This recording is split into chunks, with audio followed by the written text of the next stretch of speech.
अस्मद्गुरु परमगुरून् यतिवरपूर्णो सयामुनं रामं पद्माक्षनाथसरमारमापतीन् वन्दे वन्दे बृन्दावनचरं वल्लवीजनवल्लभं जयन्ती सम्भवं धाम वैजयन्ती विभूषणं श्रीमान् वेङ्कटनाथार्य कवितार्कैकेसरी वेदान्ताचार्यवर्यो मे सन्निधत्तां सदा हृदि வஞ்சப்பரசமயம் மாற்ற வந்தோன் வாழியே மண்ணு புகழ் பூதூரான் மனமுகப்போன் வாழியே கஞ்சத் திருமங்கை உகக்க வந்தோன் வாழியே கலியனுரை குடிகொண்ட கருத்துடையோன் வாழியே செஞ்சொல் தமிழ்மறைகள் தெளிந்துரைப்போன் வாழியே திருமலைமால் திருமணியாய் சிறக்க வந்தோன் வாழியே தஞ்ச பரகதியை தந்தருள்ளோன் வாழியே செந்தமிழ்தூ புல் திருவேங்கடவன் வாழியே வஞ்ச பரசமயம் மாற்ற வந்தோன் வாழியே மண்ணு புகழ் பூதூரான் மனமுகப்போன் வாழியே கஞ்சத் திருமங்கை உகக்க வந்தோன் வாழியே கஞ்சத் திருமங்கை உகக்க வந்தோன் வாழியே கீழ் 2 வஞ்ச பரசமயம் மாற்ற வந்தோன் வாழியே மண்ணு புகழ் பூதூரான் மனமுகப்போன் வாழியே அப்படின்ற 2 பெருமைகளை உடைய சுவாமி தேசிகனை அனுபவிச்சா விட்டு 3வது பெருமை. முதல்ல நம்ம தோட்டம் நன்னா இருக்கணும், நாம் பயிர் விளைவிக்கிறது அப்படின்னா முதல்ல களை இருக்கக்கூடாது. அதனால் முதல் பெருமையாக வாழி திருநாமத்தில் வஞ்ச பரசமயம் மாற்ற வந்தோன் வாழியே அப்படின்னு சொல்லுது. இதர சமயங்கள்லாம் மாற்றி, அதாவது மாய்க்க வேண்டாம், எதையும் மாய்க்க முடியாது. இந்த போகம் பயிர் வைக்கச்சே களையெல்லாம் எடுத்து போட்டோம்னா கூட மறுபடியும் அது முடிஞ்சாவிட்டு அடுத்த போகம் பயிர் வைக்கச்சே மறுபடியும் பண்பட்டு நிலத்தெல்லாம் உழுது பண்ணி அதுக்கப்புறம் நடவு நட்டாலும் கூட அதில் மறுபடியும் களை வரும். அதனால் அதை அழிக்கவே முடியாது. அப்பப்போ வரத அதை எடுக்கணும். அது அதனால் அது செடி கொடி விஷயத்தில் அப்படி பண்ணுறோம். அப்பப்போ எடுத்து அந்த களையை இது பண்ணணும். அந்த களையை எடுத்து போட்டால் கூட என்ன ஆகும், அதை கழனி ஓரத்தில் போட்டோம்னா அதுக்கப்புறம் அதுவே மக்கி உரமாகும், வளர்ந்து மக்கி உரமாகும். அதுபோல் அதை மாற்றணும். இங்கேயும் பல மதத்துக்காராலே அவள் மாறுவாளான்னு தான் மாற்றணும், இல்லைன்னா அதுக்கு மாறுதல் நாம் சொல்லி அதில் போய் மற்றவர்கள் விழாது பண்ணணும். சரி, அதெல்லாம் கீழே நடந்த விஷயம். அதனால் வஞ்ச பரசமயம் மாற்ற வந்தவராக இருக்கார். ஏன்னா மாற்றத்துக்கு மாய்க்கிறதுக்கும் மாற்றத்துக்கு என்ன காரணம் அப்படின்னு சொன்னால், அவளும் திருந்துவர்களாகில் அவர்களும் திருந்துவர்களாகில் அவளை நல்வழிக்கு கொண்டு வந்து அவள் நல்ல கதி அடையட்டுமே அப்படின்றது. அவள் திருந்தாதவாளாக இருந்தால் சரி, அவன் போகிற வழி போகிறான்னு அப்புறம் விட்டுவிடும். யாருமே பகவத் விபூதியில் எல்லாருமே என்றைக்குமே பகவத் விரோதியவே இருக்க மாட்டான். ஏதோ ஒரு சமயத்தில் அவனுக்கு இத்தனை நாளாக நாம் அனாதி காலமாக பகவத் விரோதியாக இருந்துட்டு தான் இன்றைக்கி தான் நாம் பகவானை சரணடையக்கூடிய வழியில் நாம் அந்த விரோதமெல்லாம் போயிருக்கோம். எத்தனையோ தடவை பகவானை சேவிச்சிருக்கலாம், ஆனால் அவனிடத்துல உண்மையான படிக்க இருக்க வேண்டிய படிக்க சரணடைகிற திட்டத்தில் நாம் இத்தனை நாளாக இல்லை. ஏதோ அவங்ககிட்ட சில ஆசா பாச பலன்கள் வேணுன்றதுக்காக வேணால் அவனிடத்துல நாம் சேவிச்சிருக்கலாம், கொண்டிருக்கலாம், பிரீத்தி கொண்டிருக்கலாம், அந்த சமயத்தில் மாத்திரம் தாத்காலிகமாக. அதனால் யாருமே எம்பெருமானுடைய விபூதியில் இன்னைக்கு நம்ம கண்ணெதிர்க்க அவள்லாம் நாஸ்திகளாக தெரிவா, விரோதியாக தெரிவாள். ஆனால் நாமும் நேற்று வரையில் அப்படி தான் இருந்தோம், இல்லை போன பிறகு வரையில் அப்படி தான் இருந்தோம், எத்தனையோ காலங்காலமாக கோட்டி வருஷமாக. அதனால் மாற்ற வந்தோன் வாழியே அந்த கருணையினாலே அந்த மரத்தெல்லாம் மாற்றி, நீ சொல்கிறது இப்படி தப்புடாப்பா, நீ இந்த மாதிரி பண்ண அப்படின்னு அவளுக்கும் உபதேசம் பண்ணுறது, நம்மையும் அங்கே போகட்டாது. அதுக்கப்புறம் நாம் எதை கை கொள்ளணும், நாம் எதை கை கொண்டால் உகப்பாக இருப்போம், நம்முடைய மார்க்கம் என்ன அப்படின்றதுக்கு நாம் உகந்து வர்த்திக்கணும் சந்தோஷமாக. அதுக்கு மண் புகழ் பூதூரான் மனம் உகப்போன் வாழியே. மண் புகழ் பூதூரானுடைய திருவுள்ளத்தில் என்ன இருக்குதோ அதில் உகந்து வர்த்தித்தார். அந்த சித்தாந்தம் தான் நமக்கு உகக்க கொடுக்கக்கூடியது. இப்படி இருந்ததுன்னா இதுக்கு மேலே மண் புகழ் பூதூரான் சித்தாந்தத்தை நாம் உகந்து வர்த்திக்கணும்னு சொன்னால் அதில் ரொம்ப முக்கியமானது என்ன அப்படின்னு சொன்னால், கஞ்ச திருமங்கை உவக்க வந்தோன் வாழியே. கம்னா ஜலம், அதனால் ஜலத்திலேருந்து தோன்றின தாமரை.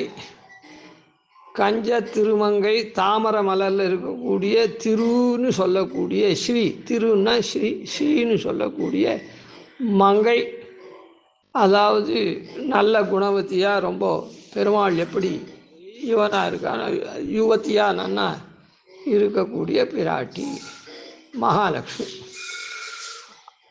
கஞ்ச திருமங்கை உகக்க வந்தோன் வழி, அந்த பிராட்டியான மகாலட்சுமி உகக்கிறதுக்காக வந்தவன். அங்கே மண் புகழ் பூதூரான் மனம் உகப்போன், அவருடைய திருவுள்ளத்தை இவர் உகந்தார், அதாவது உகந்து வர்த்தித்தார். அது அடியொற்றி. இந்த இடத்துல கஞ்ச திருமங்கை உகக்க வந்தோன் வாழியே, அந்த திருமங்கையான பிராட்டி இருக்காளே, அந்த பிராட்டி உகக்கும்படியாக வந்தவன், அவதரித்தவன். அதாவது அவளுடைய மன உகப்புக்கு காரியம் பண்ணினவன் அப்படின்னு.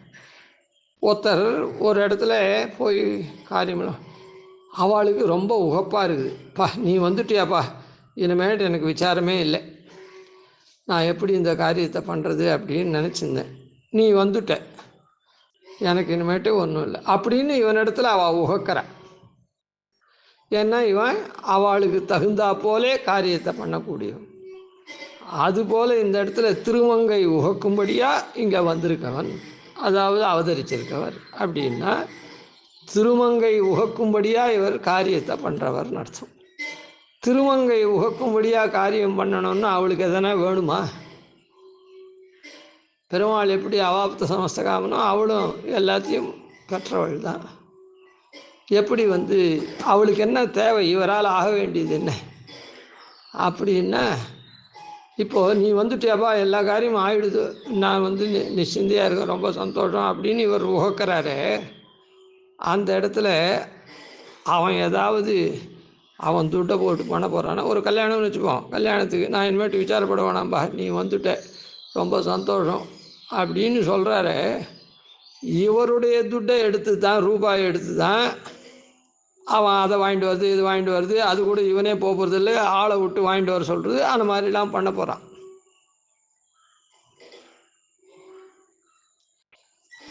புரியுதா? அப்போது அதனாலேயே உகப்போர். அதை போல் பிராட்டிக்கு என்ன, பிராட்டியினுடைய பெருமையை, அதாவது இவன் காரியம் எப்படி இவருக்கு தகுந்த மாதிரி பண்ணி இவருக்கு பெருமையை உண்டு பண்ணுற மாதிரியாக அந்த காரியத்தை நடத்த போகிறான். அவருக்கு எதுவும் இல்லாத இல்லை, அந்த பணத்தை கொண்டு தான் இவன் அப்படியே நடத்த போகிறான், நான் அதுக்கு உண்டான ஆளெல்லாம் வச்சு. அதுபோல் பிராட்டிக்கு உண்டான பெருமை இருக்குது. அந்த பெருமையே ஸ்ருதி ஸ்மிருதிகள், ஆழ்வாராச்சாரிய ஸ்ரீசூக்திகள்லாம் என்ன சொல்லியிருக்குதோ அதும்படி சொல்லி அவளுடைய பெருமையை பறைசாத்துறார்.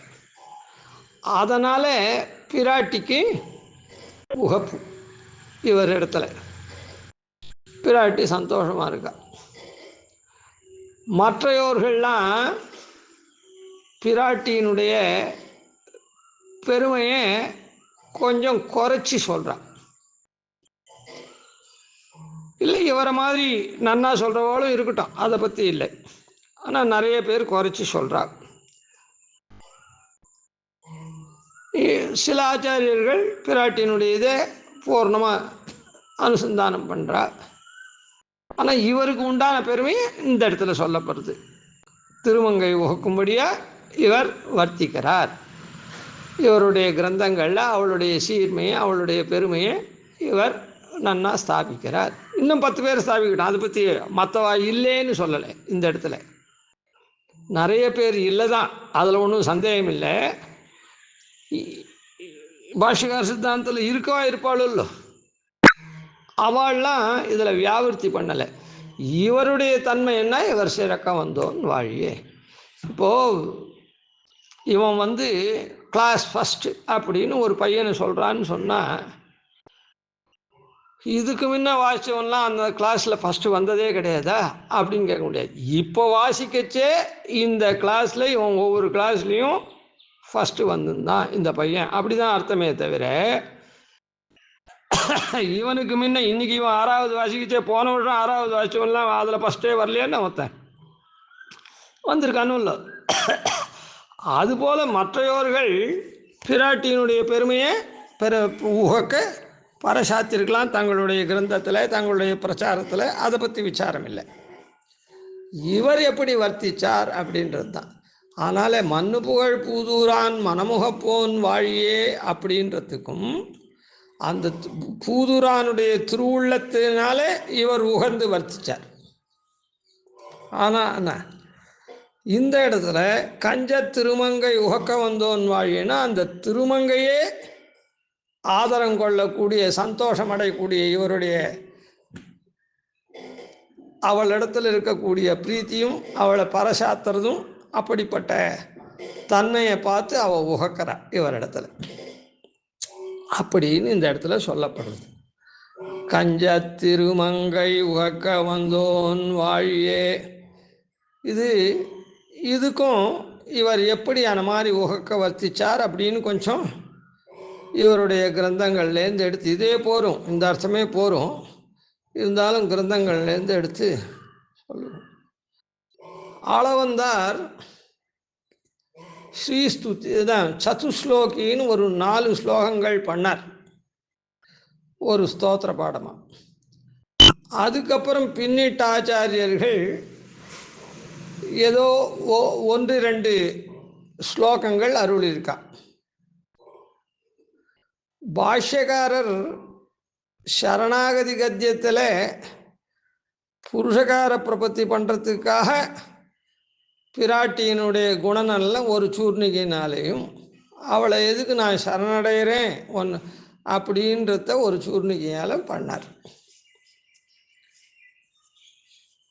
அதுக்கடுத்தது பிரபலமாக பண்ணினது கூரத்தாழ்வார் ஸ்ரீஸ்தவம் அப்படின்னு ஒரு ஸ்தோத்திரத்தை பண்ணார், நாமெல்லாம் அனுசந்திக்கும்படியா. அதுக்கப்புறம் கூரத்தாழ்வாருடைய திருக்குமாரான பட்டர் ஸ்ரீகுணரத்ன கோஷம், அந்த இடத்துல ஸ்ரீன்றது பெருமையை சொல்ல வந்த ஸ்ரீ இல்லை, ஸ்ரீராமாயணம், ஸ்ரீ பாகவதம், ஸ்ரீ கோதாஸ்துதி. அதே இப்போது தேசிகன், அதுக்கப்புறம் தேசிகன் அது மாதிரி ஸ்ரீ கோதாஸ்துதி, ஸ்ரீ பூஸ்துதி அப்படின்னு ஸ்ரீ கோபால விம்சதி அப்படின்னு சொல்கிறா போலே அது ஸ்ரீன்றது இல்லை. ஸ்ரீ குணரத்ன கோஷம்னா ஸ்ரீயான பெரிய பிராட்டியாருடைய குணங்கள், குண ரத்னம் இருக்குதே, குணங்களாக ரத்னத்தை கோஷம் அடைக்கிறது அப்படின்னு அர்த்தம். ஆனால் அந்த இடத்துல ஸ்ரீயை சாட்சாத்து பிராட்டி வாச்சகமாகவே சொல்லணும். எப்படி தேசிகனுடைய ஸ்தோத்திரங்களில் கூட ஸ்ரீஸ்துதி அப்படின்னு சொல்லச்சே ஸ்ரீ பூஸ்துதி, ஸ்ரீ கோதாஸ்துதி, ஸ்ரீ கோபாலம்சதி அப்படின்லாம் ஸ்ரீ போடுறது பெருமைக்காக போடுறோம். ஆனால் ஸ்ரீஸ்துதின்றதுல ஸ்ரீயான மகாலட்சுமியினுடைய ஸ்துதி அப்படின்னு அர்த்தம். அதுபோல் பட்டர் ஸ்ரீகுணரத்ன கோஷம்னு ஒரு ஸ்தோத்திரத்தை அருளியிருக்கார். அதுக்கப்புறம் சுவாமி தேசிகன் ஸ்ரீஸ்துதி அப்படின்னு பிராட்டி விஷயமாக ஒரு ஸ்தோத்திரத்தை அருள் செய்திருக்கார். இப்படி பூர்வாச்சாரியர்களில் ஸ்தோத்திரமாக அருளி செய்த விஷயத்தில் வரைச்சே ஆளவந்தார் சதுஸ்லோகி, கூரத்தாழ்வான் ஸ்ரீஸ்தவம், பட்டர் ஸ்ரீகுணரத்ன கோஷம், தேசிகன், ஸ்ரீஸ்துதி. இந்த 4 ஸ்தோத்திரங்கள் தான் பிரசித்தமாக இருக்குது.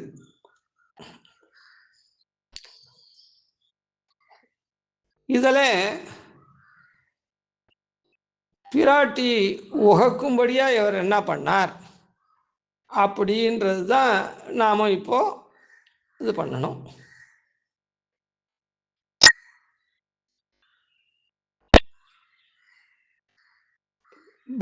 ஆளவந்தார் சதுஸ்லோகியில் 4 ஸ்லோகம்தான் பண்ணார். அந்த 4 ஸ்லோகமும் ஸ்ரீபாஷ்யத்தில், அதாவது ஸ்ரீபாஷ்யம்ன்றது பிரம்மசூத்திரம், வியாசருடைய பிரம்மசூத்திரம், அதுக்கு வியாக்கியானம் பாஷ்யம் பகவத் ராமானுஜர் பண்ணது.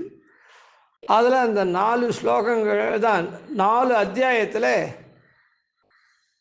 பெருமாளுக்கு என்னென்ன குணங்கள் சொல்லப்பட்டதோ, அதாவது முதல் அத்தியாயத்தில் பெருமாள் எல்லாத்துக்கும் சேஷி பெருமாள், எல்லாம் பெருமாளுக்கு சேஷம்.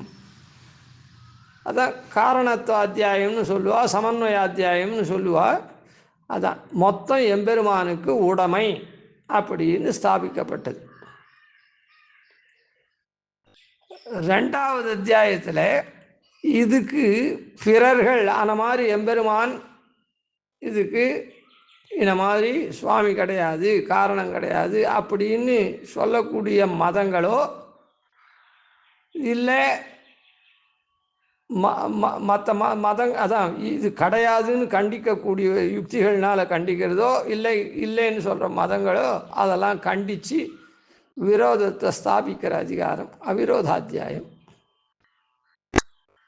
3வது எம்பெருமான் தான் உபாயம் அப்படின்னு சொல்லக்கூடியது உபாய அத்தியாயம், சாதனாத்தியாயம். அதுக்கப்புறம் அந்த எம்பெருமானே பலன் அப்படின்னு சொல்லப்பட்டிருக்கு. அந்த வியாசர் சொன்னதை அப்படியே 4 ஸ்லோகங்களில் பிராட்டியும் அந்த எம்பெருமானை பற்றி எப்படி பிரம்மசூத்திரத்தில் ஸ்தாபிக்கப்பட்டதோ அத்துணை பெரிய பெருமைகளும் பிராட்டிக்கும் உண்டு. பிராட்டியும் எம்பெருமானும் சேர்ந்து தான் அந்த பெருமைக்கு உண்டானவர்கள் அப்படின்றதுக்காக அந்த 4 ஸ்லோகத்தை சாதித்தார். பட்டரும் கூறத்தாழ்வானும் பிராட்டியினுடைய பெருமைகள்லாம் நன்னா ஸ்தாபித்தார். அதே போல் பட்டரும் சாதித்தார், சுவாமி தேசிகனும் சாதித்தார். இப்போது இவா 4 பேருடைய சுவாமி தேசிகனை தானே இப்போது சொல்லணும். இவா ஒருத்தருடைய கருத்து ஒருத்தருக்கு அப்படியே இருக்குது. சுவாமி தேசிகன் அவளுடைய திருவுள்ளத்தை அடியொத்தியே பண்ணியிருக்கார்.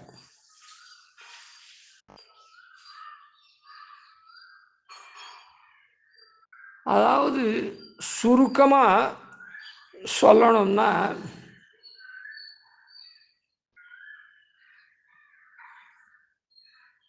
அந்த இதில்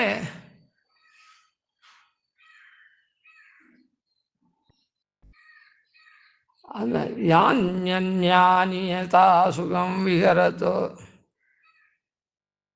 ரூபாணி சர்வாணி தானி ஆஹுஸ்வை அனுரூபரூப விபவை காடோபகூடானி தே அப்படின்னு முடிக்கிறேன். எல்லா விஷயத்திலையும்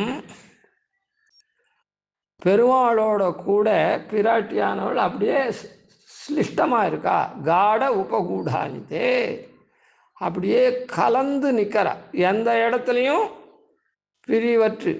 அது எப்படி? ரூபாணி சர்வாணி தானி, அதாவது ஸ்வரூப ரூபம் எல்லாத்துலேயும் அப்படியே அவ கலந்து நிற்கிறா. காட உபகூடானி அப்படின்னு சாட்சி. பாஷ்யக்காரரும் அந்த சூர்ணிகையில் பகவன் நாராயண அபிமத அனுரூப, அபிமதமாகவும் இருக்கா அனுரூபமாகவும் இருக்கா. அதாவது அபிமதம்னா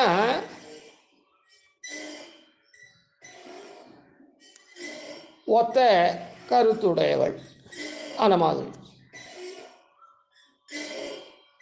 அனுரூபம்னா ஒத்த அழகுடையவள். இது ஸ்வரூபம், அது ரூபம்.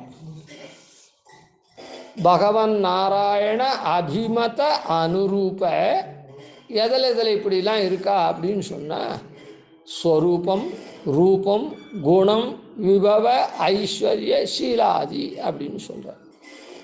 அதனால் எல்லாத்துலேயும் அவர் எப்படி யான்யன்யானி யதாசகம் விஹரதோ ரூபாணி சர்வாணி தானி ஆகுஸ்வை அனுரூப ரூப விபவேர் காடோபா அனுரூப ரூபம் அப்படின்னு சொன்னார். அதை போல தான் பாஷ்யக்காரரும் பகவன் நாராயண அபிமதானுரூப ஸ்வரூப ரூப குண சீலாத்யனவதிகா அப்படின்னு ஸ்வரூபத்திலையும் அபிமத அனுரூபம் இருக்குது, ரூபத்திலையும் அபிமத அனுரூபம் இருக்குது, குணத்திலையும்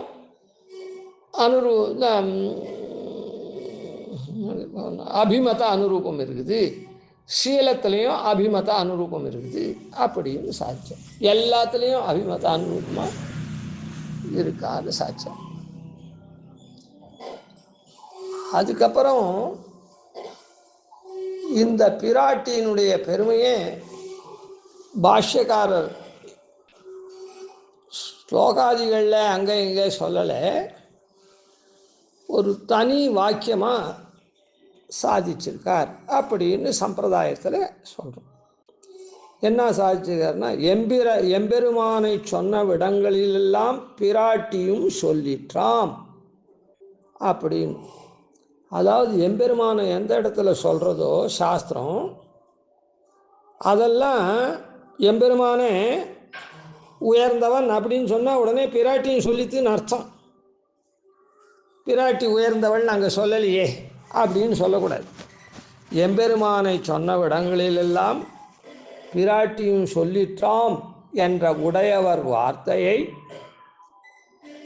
ஆச்சான் பக்கலிலே நஞ்சியர் கேட்டு சங்கிரகித்தாரு. உடையவர் வார்த்தை ஆச்சான்கிட்ட சொல்லியிருக்கார். அந்த ஆச்சான் இடத்துல ஆச்சான் சொல்ல கேட்டவர் நஞ்சியர். அந்த நஞ்சியர் லோகத்தில் இந்த வார்த்தையை பிரசித்தப்படுத்தியிருக்கார்.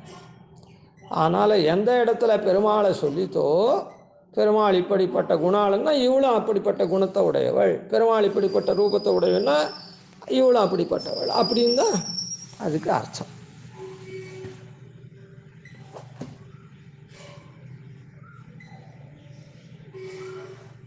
அதில்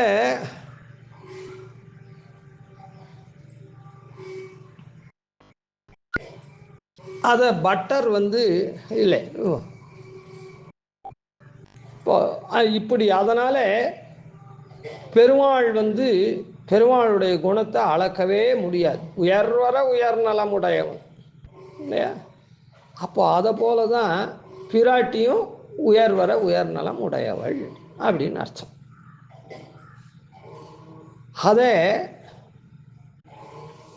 ஆளவந்தார் சாய்க்கிறார்.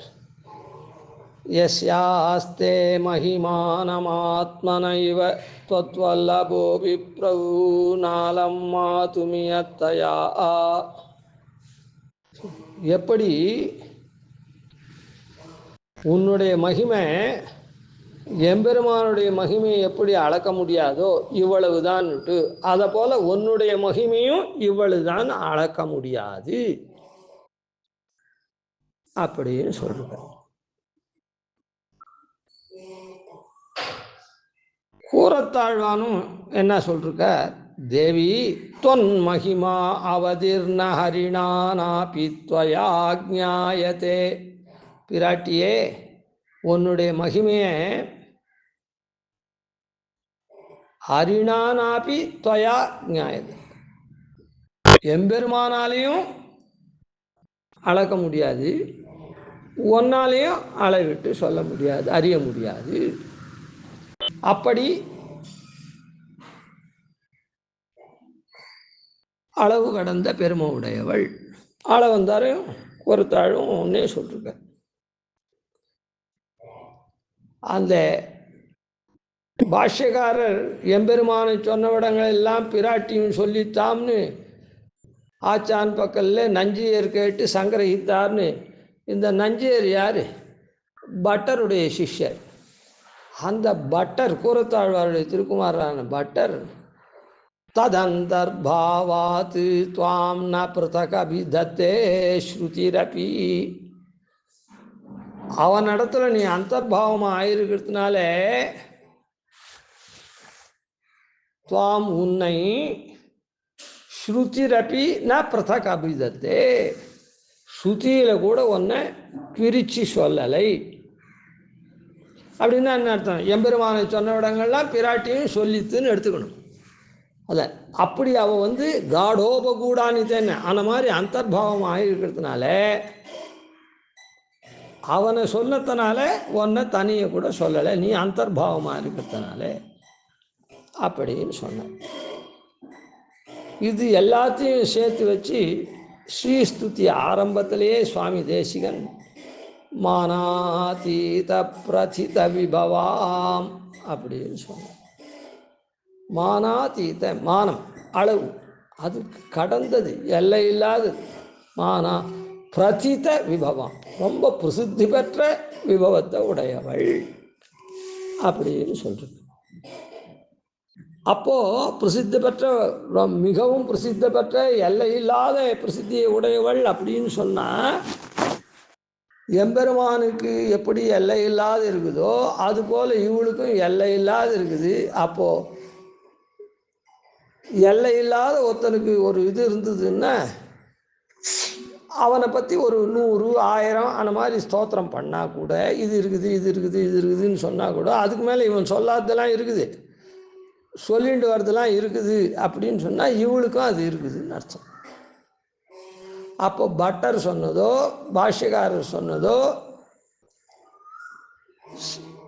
ஆளவந்தார் சொன்னதோ கூரத்தாழ்வார் சொன்னதோ எல்லாத்தையும் சங்கிரகிச்சு மானாதீத பிரதித விபவாம் அப்படின்னு சாய்ச்சிருக்க.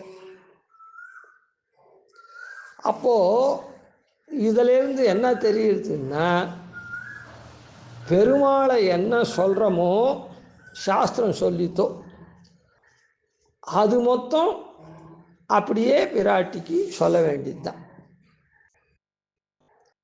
ஒரு பெருமாளை சரண்யன் அப்படின்னு சொல்லிட்டுன்னா பிராட்டியும் சரண்யை அப்படின்னு அர்த்தம். பெருமாள் உபாயம் அப்படின்னு சொல்லிட்டுன்னா பிராட்டியும் உபாயம்னு அர்த்தம். சரண்யை இப்போ உபாயம் ரெண்டும் ஒன்று தான். பெருமாள் பிராப்பியம் உபேயம் பலன் அப்படின்னு சொன்னால் பிராட்டியும் பிராப்பியம் உபேயம் பலம் அப்படின்னு சொல்ல வேண்டியது தான். அப்போது அதே போல தான் பெருமாள் காரணம்னா இவளும் காரணம் அப்படின்னு சொல்ல வேண்டியது தான். காரணம் என்னன்னா, பட்டரும் பாஷ்யக்காரரும் ரொம்ப தெளிவாக சொல்லிட்டா. என்னன்னு சொல்லிட்டா, எம்பெருமான சொன்னதில் உன்னை சொல்லித்துன்னு பட்டர் பிராட்டி சொல்லித்துன்னு சொல்லிட்டார். பட்டர் எம்பெருமானோட நீ சேர்ந்துருக்கிட்டா உன்னை ஸ்ருதியில் கூட தனியை சொல்லலாமா அப்படின்னு, அதான் எம்பெருமான சொன்னதெல்லாம் உனக்கு உண்டுன்னு சொல்லிட்டார். இவா 2 பேர் என்ன பண்ண, எம்பெருமானுடைய பெருமையை எப்படி அளக்க முடியாதோ அதே மாதிரி உன்னுடைய பெருமையும் 2 பேராலையும் அளக்க முடியாதுன்னு சொல்லிட்டா. இப்போது அளக்க முடியாத பெருமை இருந்தால் கூட ஏதோ கொஞ்சம் ஸ்தோத்திரம் பண்ணுறதோ இல்லை அங்கங்கே. அப்போது அதெல்லாம் பெருமாளுக்கு ஸ்தோத்திரம் பண்ணால் இவளுக்கு தான் இருக்குது. இப்போ பெருமாளுக்கு மாத்திரம்தான் அது, இவளுக்கு கிடையாதுன்னு சொன்னால் என்ன ஆகுது, இவளுடைய பெருமை அளவிட்டதாகிடுது. நன்னா புரிஞ்சுக்கணும். அப்போ அவள்லாம் என்ன சொன்னான்னா, உன்னுடைய பெருமையும் பெருமாளாலையும் அளக்க முடியாதுன்னு சொன்னான். இப்போ அளக்க முடியாதுன்னு சொன்னால் பெருமாளுக்கு ஒரு குணம் சொல்லியிருக்குதுன்னு வச்சுப்போம், நேரடியாக வருவோம். பெருமாள் தான் பிரம்மம் அப்படின்னு, பிரம்மத்துவம் பெருமாளுக்கு இருக்குது அப்படின்னு ஸ்ருதி சொல்கிறது. அதுதான் ஸ்ரீபாஷ்யாதிகளில் ஸ்தாபிச்சிருக்கா. இப்போ அந்த பிரம்மத்துவத்தை பெருமாளுக்கு சொல்லிட்டு இவளுடைய குணத்தை அளக்க முடியாதுன்னு சொல்லச்சே இந்த பிரம்மத்துவம் இவளுக்கு இல்லைன்னு சொன்னா இவளுடைய குணத்தை அளந்ததாகுமா? ஆகாதா?